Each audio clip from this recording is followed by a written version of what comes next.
अंगी ब्रह्मरस ठसावला, माझी मज झाली अनाबरवाच्या, छंद या नामाचा घेतला असे, लाभाची या सोसे पुढे चाली मना, धनाचा कृपणा लोभ जैसा,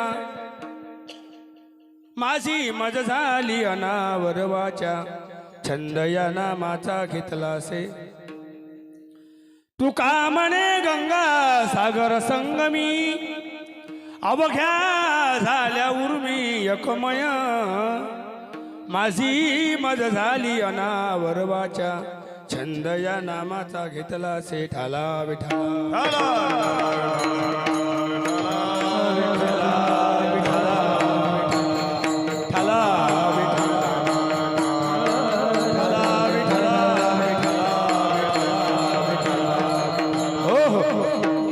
विषयी विसर पडिला निशेष, अंगी ब्रह्मरस ठसावला, माझी मज झाली अनावरवाच्या, छंद या नामाचा घेतला असे, पांडुरंगा करू प्रथम नमन, दुसरे चरण संताजिया, त्यांच्या कृपादाने कथेचा विस्तारू, बाबाजी सद्गुरुदास तुका, ओम नमो ज्ञानेश्वरा, करुणा करा दयाळा, तुमचा अनुग्रह लागलो पावन झालो चराचरी, मी कळा कुसरी काहीतरी बोलतो अजरी भाविका, एका जनार्दनी तुमचा दास त्याची आस पुरवावी, वचन ऐका कमलावती माझी रंकाची विनंती, कर जोडितो कथेकाळी आपण असावे जवळी, ओम नमोजी गजानना नाही भव अभव भावना, न देखुनी मी तूपणा शरण तुझ गणराया, जयाची केली स्मरण होय सकळ विद्यांचे अधिकरण, तेची बंधू श्रीचरण श्री गुरूंचे, ते नमस्कारोनी आता ठलावे ठलावे बोला पुंडलिका वरदे,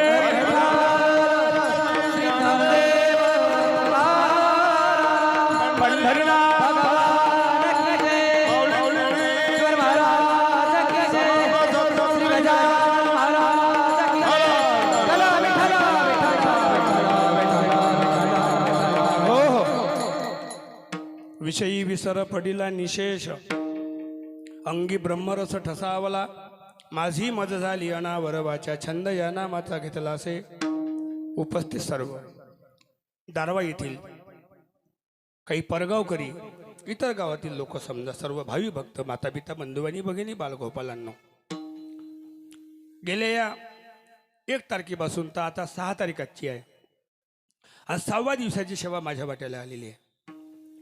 कार्यक्रमाला तसे 26 वर्ष होऊन राहिलेले आहेत. 26 वर्षापासून सतत नामसप्ताह ह्या गजानन महाराजच्या मंदिरामध्ये होऊन राहिलेला आहे. त्याहीपेक्षा बोललो तर गजानन महाराजच्या प्रगट दिनाला 148 वर्ष होऊन राहिले आहे. ठाला विठाला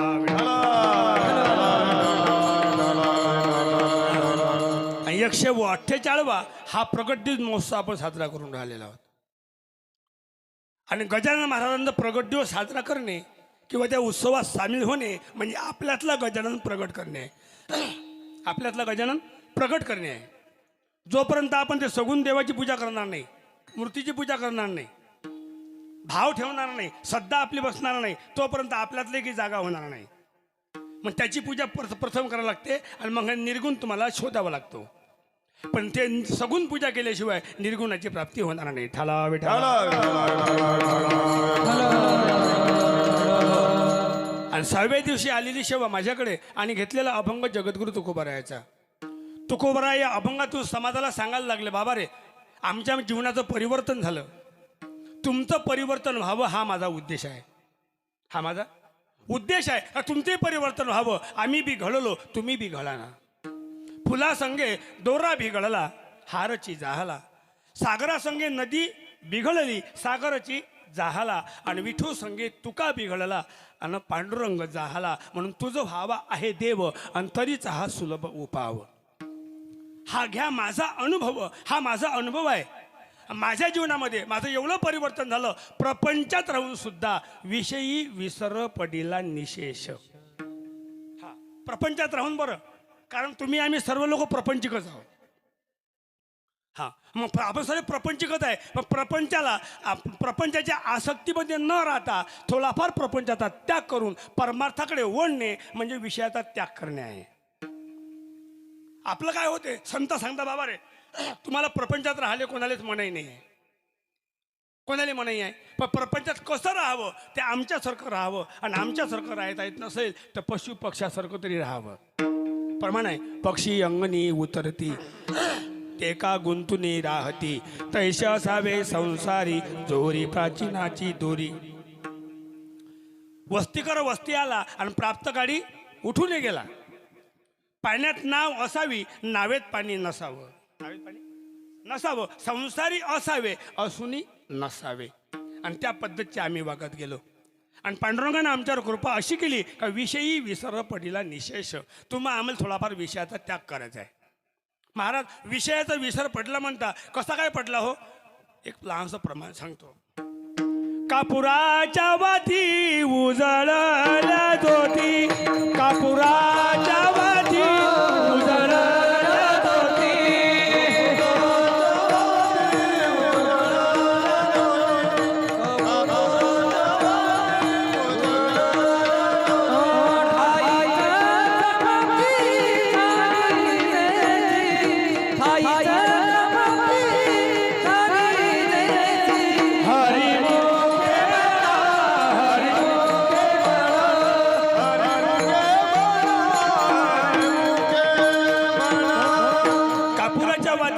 ज्योती ठाईची समाप्ती झाली तशी.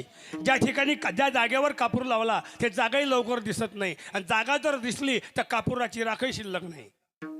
त्याप्रमाणे संत म्हणतात आमच्यामध्ये विषय शिल्लकच नाही. ठाईची समाप्ती झाली जशी, विषयी विसर पडीला निशेष.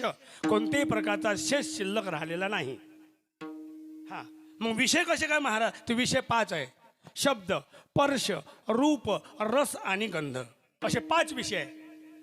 तुम्ही नेहमी भागवताची कथा आपण ऐकतो, आणि त्या कथेमध्ये 2 भाऊ असतात. एक भाऊ गोकर्ण असतो आणि एक भाऊ धुंदुकारी असतो. गोकर्ण सात्विक राहतो, म्हणजे अध्यात्माकडे वळतो, आणि धुंदुकारी आहे हा विषयाच्या अधीन जातो. आणि जो जीव पंचविषयाच्या अधीन जातो आणि ते विषय त्याचा मग प्राण घेतात, त्याला अधोगती प्राप्त होते. ध्यान ठेवजा. मग विषय हे घातक आहे हे संतांच्या लक्षात आलं.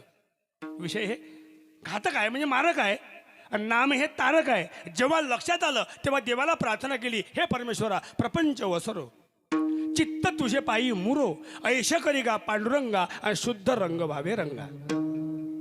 आम्हाला अशुद्ध रंगाची गरज नाही, शुद्ध रंगाची गरज आहे. आणि तो शुद्ध रंग परमार्थाशिवाय आम्हाला प्राप्त होणार नाही, म्हणून प्रपंचाचा आम्हाला विसर पडावा. वसरो याचा अर्थ असा आहे, वसरो याचा अर्थ असा आहे, प्रपंच वसरो म्हणजे लेकरं इरीत टाकू नये, बायकोची तोड घ्या नाही. वसरो म्हणजे प्रपंच कमी हो. वसरो म्हणजे जसं काय नदीले पूर आला आणि बाया मजूर करते गडबड पळ्याला जासाठी समजा. मग काही बाया म्हणते माझ्या थांबणं गडबड कायले करतो, तर आता पूर तो वसरू दे म्हणजे कमी होऊ दे. आता प्रपंचात तुम्हाला आम्हाला राहायचं आहे. पण कसं राहा महाराज? तर कबीर महाराज ते प्रमाण मला आठवते. जब तक है जिंदगी फुर्सत न होती काम से, जब तक है जिंदगी फुर्सत न होती काम से, कुछ समय ऐसा निकालो प्रेम करो श्री राम से. समय निकालना पड़ता है, समय आपको नहीं मिलेगा आखिरी तक. ध्यान ठेवा कशा करता बोलतो. मग विषय 5 आहे. आणि आपण त्या काय झालं, आपण सर्व जीव त्या विषयाच्या अधीन गेलेला आहोत. एकदा त्या विषयामध्ये पडलो आणि विषय आसक्तीत जीव झाला का आपल्याला आयुष्यभर परमार्थ घडत नाही.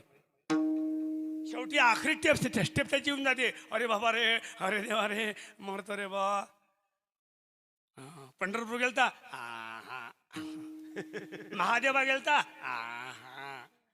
दारवेला गजानन महाराजच्या मंदिरात गेलता, घरापाशी असून नाही गेलं. काहून? जायलाच नाही भेटलं. आता तिकडे जाजो. मग विषय 5 आहे. पहिला शब्द आहे. शब्द हा कानाला लागू होतो. ध्यान ठेव शब्दावर. आता मग शब्द हा विषय आहे आणि हा कानाला लागू होतो. मी सांगत असतो, व्याध जंगलामध्ये गेला आणि हिरणला मारायला तयार झाला, शिकार करण्याकरता तयार झाला. हिरण दिसली, बाण मारायला लागला, पण हिरण उड्या मारायला लागली, याचा बाण लागत नाही. त्याला वाटलं शिकार होत नाही, तर आपली मुलं बाळ उपाशी मेल्याशिवाय राहत नाही. आता काय करावं? हिरण तर मारायची आहे, शिकार झाली पाहिजे, हिरण थांबवतही नाही. आता काय करावं? त्यानं बीन वाजवली.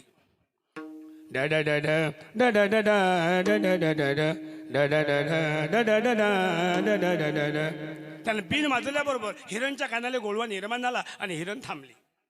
थांबल्याबरोबर तिनं असं पाहायला लागले काय वाजते म्हणून. जशी थांबली असाच अचूक व्याधाने बाण मारला आणि हिरण खाली पडली. व्याध धावला, त्या हिरणला पकडलं. हिरण रडायला लागली, का मारला मला बाण? काय गुन्हा होता रे माझा? मी तर पाणी पिना करता आली होती, मी थांबतच नव्हती रे, पण तू बीन वाजवली आणि तो बीनचा गोळवा माझ्या कानापर्यंत पोचला आणि मी थांबली रे. आता मी मरणार आहे आणि तू बिन बंद केलेली आहे. आता एक काम कर, माझ्या जीवात जीव आहे तो पण तुला बिन वाजवावी लागेल. वाजवते बिन पुन्हा पुन्हा. और मैं मरने वाली हूँ, मेरे मरने के बाद एक काम करो, मुझे काटो, मुझे पकाओ, मुझे खाओ, और एक लास्ट बात, मेरे ही चमड़े पर बैठकर सुंदर बीन बजाओ. माझ्या चांबल्यावर बसून जरी तू बीन वाजवशील तर तरी माझ्या आत्म्याला शांती मिळेल रे. वाजव बीन. काय सांगितलं शब्द. कशामुळे मिली हिरण? शब्दामुळं. पर्श बोलतो पर्श. पेटलेला दिवा आहे आणि पेटलेल्या दिव्यावर ते पतंगा झळपा मारून राहिली. तुम्हाला पतंगा समजते ना का फकडी म्हणून? पतंगा म्हणजेच फकडी. जाऊ दे आता, नाही काय पाहिजे. आमची स्टँडर्ड भाषा असते कीर्तनकार लोकांची, पण मी स्टँडर्ड नेहमी खेड्यातलाच माणूस आहे, तरी फकडीच म्हणतोस तुम्ही. दिवा पेटलेला आहे आणि पेटल्या दिव्यावर ते पतंगा झळपा मारते भुर्र भुर्र. आपल्या पंखात दम काहीच नाही, पण दिवा विश्वाचा आहे. हां, मग भुर्र भुर्र करायची आणि दिव्याला स्पर्श करायचा, दिवा विसून टाकायचा आणि आपण स्वतः खतम. हां, खेळ खतम, डोक्याला ताप कम गेली. हां, याला स्पर्श म्हणतात. रूप नकली हत्तीन मातीची केली, खऱ्या हत्याला दाखवली. खरा हत्ती त्या नकली हत्तींच्या आसक्तीमुळे गड्ड्यामध्ये उतरला आणि आपल्या जीवनाचा खेळखंडोबा आयुष्याचा करून टाकला. रस सांगतो. कोळी नदीवर गेला, कोळ्याने गळ टाकला, गळाला आमिष लावलं. आमिष म्हणजे गांडूळ समजा लावला आणि तो आमिषाच्या आशेनं मासा धावायला लागला. त्या माशाला तो गांडूळ बोध करतो. सुन मेरी बात, आगे मत आना, आगे आएगा तो धोखा हो जाएगा, पीछे सरक नहीं तो फुकट मर जाएगा. तो पुन्हा जातो पुढे पुढे पुढे. प्रमाण त्याला प्रमाण आहे. आमिषाच्या आसे गळविले मासा, आमिषाच्या आसे गळविले मासा, फुटून या घसा मरण पावे.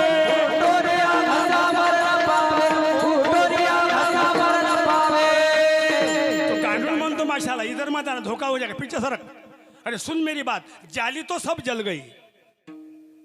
काय म्हटलं बे ताई? दांडोजा. जाली तो सब, बोला बोला काय गे? जल गई. पेटली काय? बोला बोला बोला बोला तर खरी हंडी बैठे बोला. अजिबात बाया बोलत नाही. आल्या का बसल्या, सांग बाबा काय सांगता काय घेण नाही आहे. मी तर येतही नव्हती, घराबाची बाई आली, आग्रह करी म्हणून आली. मी तर अजून नाही 6 दिवस नाही राहता. आता बाय पहिला दिवसही यायचा. जाली तो सब, बोला तर खरं. जल गई. जल गई म्हणजे बाबाजी जळली नाही. पाण्यातला मासा पाण्यात आहे ना तो. गांडूळ कोळी पाण्यात आहे. तो गांडूळ म्हणतो माशाला, जाली तो सब जल गई. भोयानं जाळं ते पाण्यामध्ये फेकलं. जाली सब म्हणजे पूर्ण, जल म्हणजे पाण्यात गेली बरं. मग जाली तो सब जल गई, जलना गया एक धागा आणि एक दोरी त्याच्या ताब्यात राहिली. आता तो असा ओढते. मग सुन मेरी बात, जाली तो सब जल गई, जलना गया एक धागा. अरे घर का मालिक घर में फंसा, घर खिड़कियों से भागा. मैं मर रहा हूं तेरे लिए, अरे मैं मर रहा हूं तेरे लिए, तू मत मरना मेरे लिए. अगर तू मरेगा मेरे लिए तो बाहर खड़ा है तेरे लिए. एवढं सांगितल्यावर मासा धावलाच बुवा, अटकला गळाला आणि सटकला. आता गंध सांगतो. फुलावर भुंगा बसला आणि फुलामध्ये मकरंद आहे. सूर्य उदय झाला आणि भुंगा फुलावर बसला. आता त्याला मकराची चवीला वाटली किंवा त्याला गोड वाटायला लागलं. तो रममान झाला आणि आता एवढा रममान झाला त्या विशाल रस्त्यामध्ये का आता शेवटी दिवस डुबायला लागला. सूर्यास्त होऊन राहिला, पण भुंगा फुलाच्या बाहेर निघून नाही राहिला. शेवटी फुल आकुंचित झालं दिवस डुबल्यानंतर आणि भुंगा हराम मोतीनं त्या फुलातच मेला. असं आपलं होऊन राहिलं. एकदाचं लग्न लागलं, अक्षिता अंगावर पडल्या आणि त्या घरात जीव गेला रे गेला का व्यापच वाढते. कुठंच जायची उजागरी नाही, बस बोंबलत आयुष्यभर ठाला विठाला विठाला.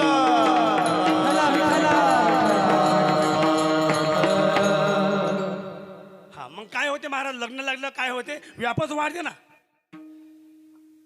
हा माझा भासरा, हा माझा सासरा, हे माझे दीर, हे माझे चेहे, हे माझी ननंद, हे माझी जाऊ, हे माझी आतो सासू, हे माझी सक्की सासू. सांगा साऱ्या गावात घासू घासू. सरी डोळ्यात राहते तुमच्या 12 महिने आसूस, त्याचं लग्न आहे ना. मग हा जीव काय होतो? विषय आसक्ती, देह आसक्ती, पुत्र आसक्ती, वासना आसक्ती, भव आसक्ती, कुटुंब आसक्ती, आणि या आसक्तीच्या बंधनामध्ये जीव अटकतो. एकदा या आसक्तीच्या बंधनात जीव अटकला रे अटकला का त्याला आता त्याची सुटका लवकर होणार नाही.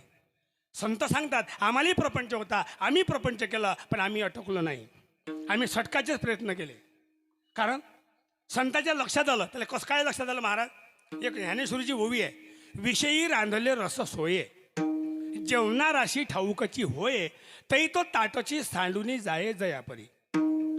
जेवणाऱ्याला आपण जेवण वाढलं आणि जेवणाऱ्याच्या लक्षात आलं काय जेवणामध्ये विष आहे, तो जेवणारा जेवणारा नाही, ताट सरकून देईन आणि सांगन मला भूक नाही, चालतो का? लक्षात आलं याच्यात विष आहे. संताच्या लक्षात आलं विषय मारक आहे, म्हणून त्या विषयाचा त्याग झाला. विषयी विसर पडिला निशेष. मग आपल्या लक्षात काय येत नसणं आपल्याला माहित. आता तरी तुम्हाला 2-3 ठिकाणी सावधान करते. आपलं लग्न लागून राहिलं, धरून घ्या. आता माही लग्न झालंय, हँडोजा, मी प्रपंचिकच आहो, पण आता पस्तवून राहिलो, काही फायदा नाही होऊन राहिला. पहिले काही वाटलं नाही. हा, मोठा हरिक लग्नात तुरान हळद लागली आहे, बूट, नवरी पद्धतशीर, असं अक्षद, हार, मंडप, डेकोरेशन, खुश. गाणेवाले, पेटीवाले, तबलेवाले, दुल्हे का चेहरा सुहाना लगता है, दुल्हन का तो दिल दीवाना लगता है. नवरदेव नवरी लढतही असन तरी हे गाणे तसेच म्हणते, दिल दिवाना लगता है. अबे ते बमलून राहिले ना दोघंही जण. त्याच्याही बापांना खर्च केला, तिच्याही बापांना खर्च केला. एवढा खर्च करून पुढे होते काय? नाही काय. ते दोघंही लढून राहिले. हे दुल्हे का चेहरा सुहाना दिखताच आहे म्हणते, पण एवढ्याने बरं आहे. दुल्हे का चेहरा सुहाना लगता है, दुल्हन का दिल दिवाना लगता है, एवढंही बरोबर असून पुढचा एक शब्द महत्वाचा आहे, धडकन धडकन. त्या गाण्यातला शब्द आहे तो धडकन. मग धडकन म्हणजे काय? तुम्हा आम्हाला इशारा हो, या लग्न लागून राहिलो पण पाहिजे पुढं धडकन धडकन. आणि त्यानं धडकन धडकन म्हटलं काय? छाती शिल्लकच मारते भडकन. साधं काम आहे का लग्न? लग्नामध्ये किती मंगलाष्टक असते तुम्ही सांग? किती असते मंगलाष्टक?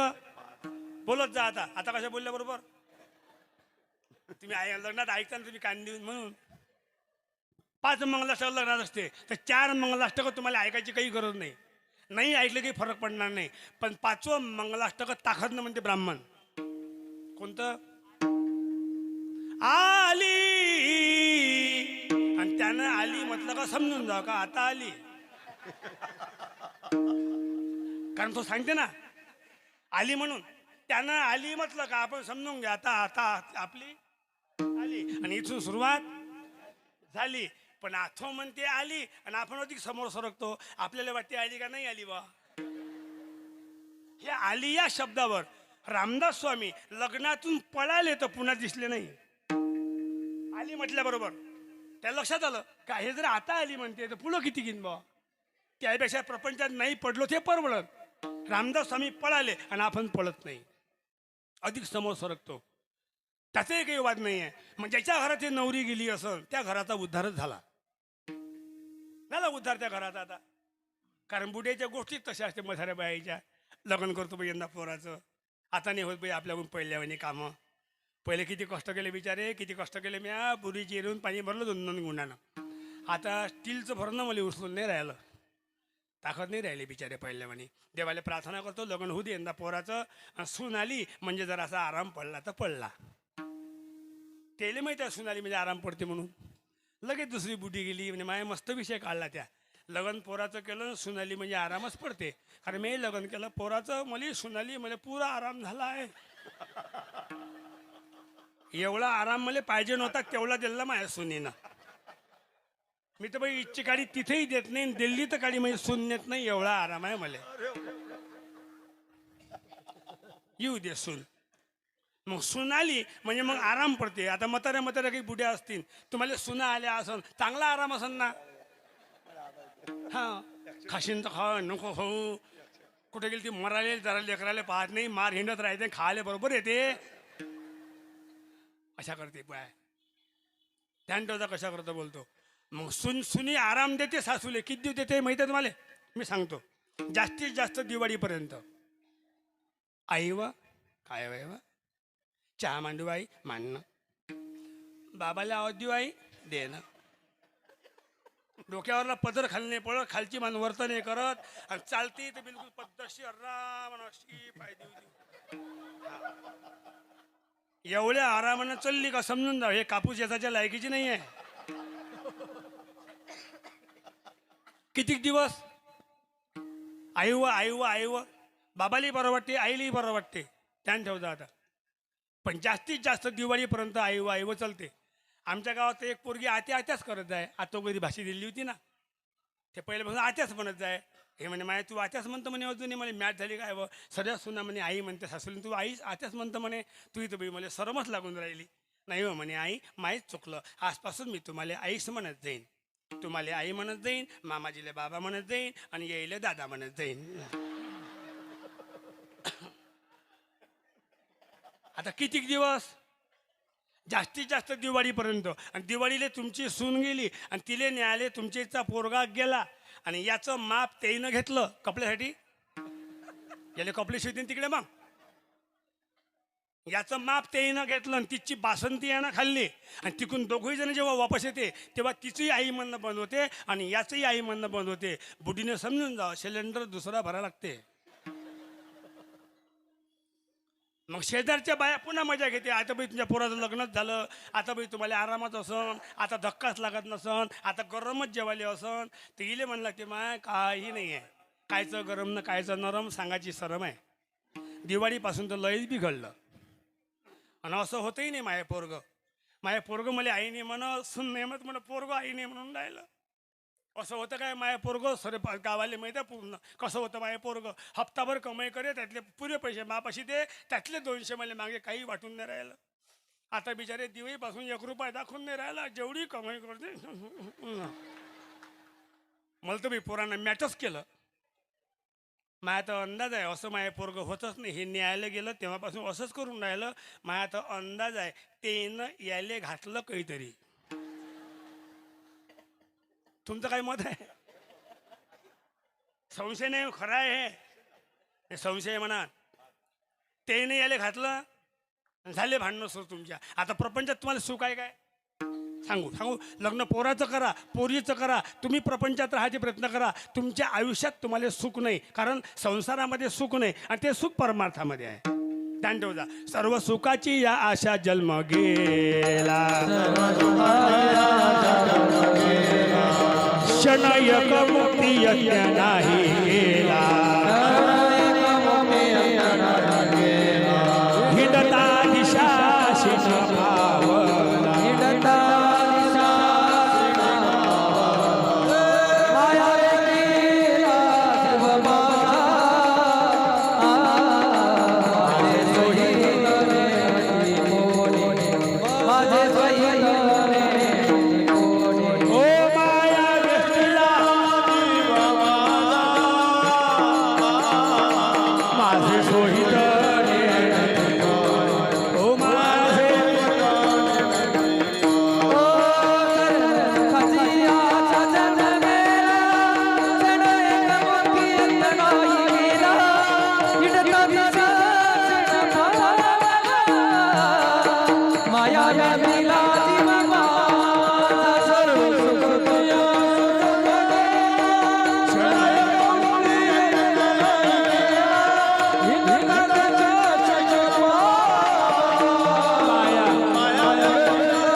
एकदा माया उत्पन्न झाली आणि त्या मायाच्या आधीन जीव गेला रे गेला का मायामध्ये गुंतला जातो. ध्यान ठेव. कशा 2 माया असतात, 2 प्रकारच्या म्हणणं. एक अविद्या माया असते आणि एक विद्या माया असते. अविद्या माया तुम्हा आम्हाला अधोगतीला घेऊन जाते आणि विद्या माया तुम्हा आम्हाला ईश्वरापर्यंत पोचत करते. मग कोण्या मायेचा संग करावं हे आपल्याला कळत नाही. माया देवाचीच असते, पण देवाची माया देवाला बाधत नाही, कारण देवाने मायेला ओळखलं असते. देव तिच्या अधीन जात नाही. आपण त्या मायेला ओळखू शकत नाही म्हणून अधीन गेल्याशिवाय राहत नाही. थोडक्यात पाहू आपण आता. जीव जन्माला आला, दोन्ही माया सोबत त्यानं आणल्या किंवा आल्या. तराजू जे पारडे हे समजते असं वजन सारखं असते म्हणजे पारडे समजतात. पारडे सम आहे आणि पारडे सम असले का हा जो काटा असतो तराजूचा खालचा एक काटा मोठा काटा हा सरळ असतो असा. पारडे सम काटा तंतोतंत. आता तराजूला दोन काटे असतात. एक काटा वर छोटा असतो आणि खाली काटा एक मोठा असतो. जेव्हा जीव जन्माला येतो माया सम असते आणि जीवा शिवाचं ऐक्य असते. पण हा जीव जेव्हा अविद्या मायेच्या अधीन जातो तेव्हा अविद्या मायेचं पारडं जळ होते आणि विद्या मायेचं पारडं असं उचलते. असं पारडं उचललं गेलं रे गेलं का हा काटा जिकडे वजन जास्त झालं तिकडे झुकून जातो. काय होतं मग हा छोटा काटा असा राहतो आणि हा काटा असा होतो म्हणजे जीवा शिवाचा संबंध खतम होते. ध्यान ठेवा. मायेचा त्याग कोण केला महाराज तर साधू संतांना मायेचा त्याग केला. कशावरून केला महाराज? देवाला प्रार्थनाच केली. हे परमेश्वर हे ईश्वरा विठ्ठल हे चित्त प्रपंचापासून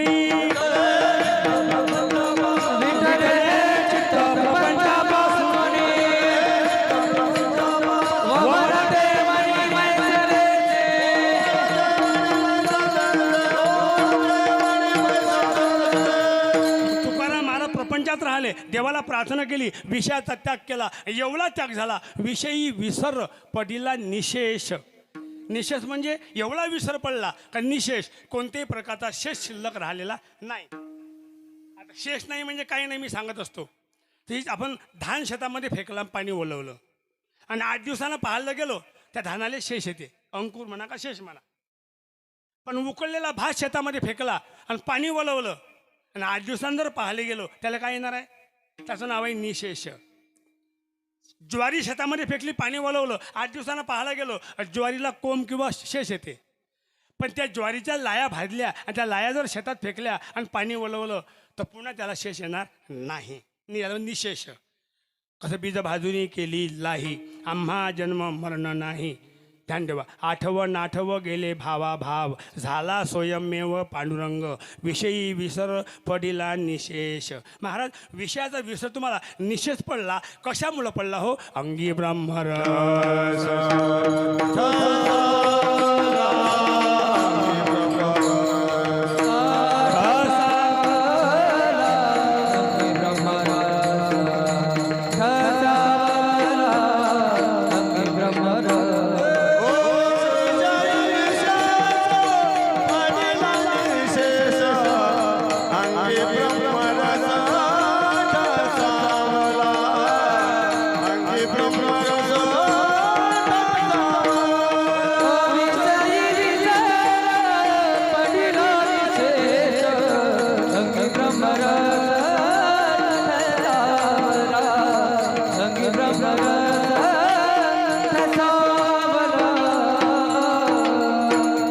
समर्थ गजानन महाराज समजा 1878 साली गजानन महाराज शेगावला प्रगट झाले आणि अवस्था वेगळी आहे. तसे तुकडोजी महाराजचं एक भजन होतं. ऐक बाई मी स्वप्नी पाहिले संत गजानन डोळा हो नग्न रूप अति विशाल त्यांचे जणू शंकरजी भोळा हो. अशा अवस्थेमध्ये गजानन महाराज शेगावच्या स्टेशनवर आले. शेगावच्या स्टेशनवर गाडी आली नागपूर मुंबई. अलाउशिंग शुरू है कृपया ध्यान दें. शेगांव स्टेशन पर आपका स्वागत है. टो टो टो 9678 नागपुर से मुंबई जाने वाली गाड़ी प्लेटफॉर्म 1 पर आ रही है. कृपया ध्यान दें. Attention please. Gajanan Maharaj platform है. पुनः आलं कृपया ध्यान दें. शेगांव स्टेशन पर आपका स्वागत है. टो टो टो 9678 नागपुर से मुंबई जाने वाली गाड़ी प्लेटफॉर्म 1 पर खड़ी है. कुछ ही समय में निकलने को तैयार है. Attention please. गाडी उभी राहिली आणि गजानन महाराज त्या रेल्वेच्या डब्यामध्ये घुसलेच बसले जाऊन. तारुण्य अवस्था आणि जेवढ्या काही ज्या महिला मंडळी आतमध्ये डब्बा होता त्या बायाचा म्हणते महिलांचा म्हणणं. डब्बा त्या बायाचा डब्बा आणि त्या डब्यात घुसले गजानन महाराज. सर्व बाया घबरावल्या. बचाओ है कोई? ये साधु डब्बे में घुस गया है. हम सब लेडीज घबरा गई है. हमारी लड़की भे रही है. त्या बाया म्हणत तशा. मी काय म्हणतो त्या बायाची गोष्ट आहे. ठला विठाला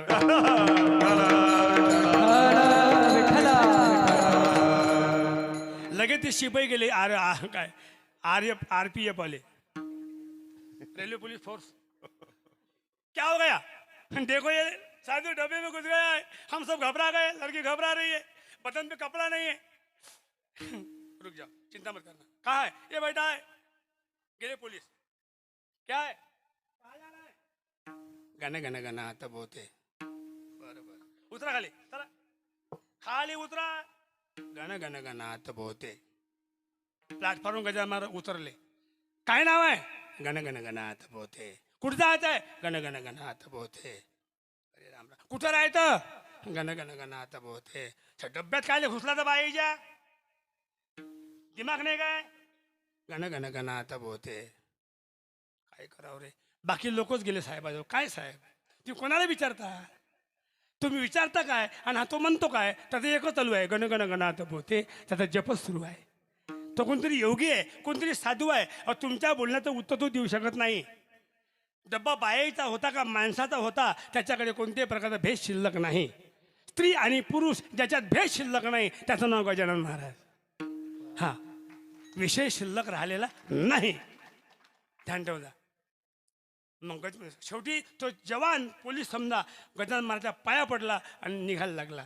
काय करे गजानन महाराज? गण गण गण आता बोते. हे गजानन महाराजचं भजन होतं. भजन होतं, हा जप होता. जप नव्हता, याचंच नाव ब्रह्मरस.